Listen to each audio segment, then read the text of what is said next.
Hi, lemon பிக்கல் செய்யலாம் வாங்க. ஒரு கிலோ 2 கிலோ அளவுக்கு லெமன் எடுத்து ஒரு 50 கிராம் உப்பு போட்டு 100 கிராம் சில்லி பவுடர் வெறும் தனி மிளகாத்தூள் போட்டு ஒரு 3 நாள் ஊற வச்சு திருப்பி விடணும். இந்த மாதிரி மூடி டெய்லி கலரி விடணும். சின்னதாக கட் பண்ணி வச்சுக்கணும். நமக்கு என்ன சைஸ் தேவையோ.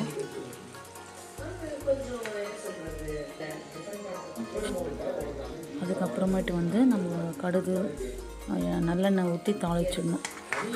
தாளிச்சிட்டு ஒரு 2 ஸ்பூன் கடுகு, 2 ஸ்பூன் வெந்தயத்தை நல்லா வறுத்துட்டு ஓரமாக நம்ம சூடானதுக்கப்புறமா அதை நம்ம அரைக்கணும் அந்த பவுட்ரு.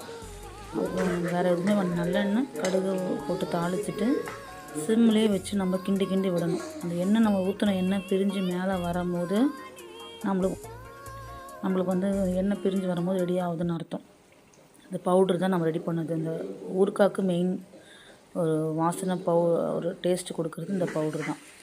அதை நம்ம ரொம்பவும் போட்டு லாஸ்ட் டைமில் தான் போட்டு நம்ம அதை இறக்கணும். ஏன்னா கசப்பு ஜாஸ்தி நமக்கு முன்னாடியே போட்டு இது பண்ணோம்னா எண்ணெய் பிரிஞ்சு வரும்போது தான் அது மேலே தூவிட்டு ஒரு 5 நிமிஷம் கழித்து இந்த மாதிரி நல்லா ஒரு ஊறுகாய் நமக்கு பார்க்கும்போது தெரியும். ஊறுகாய் பக்குவத்துக்கு வந்ததுக்கப்புறமா நம்ம சிம்மில் ஆஃப் பண்ணி வச்சுட்டு நம்ம இது பண்ண வேண்டியது தான். ரெடி ஆகிடுச்சு ஊறுகாய். தேங்க்யூ.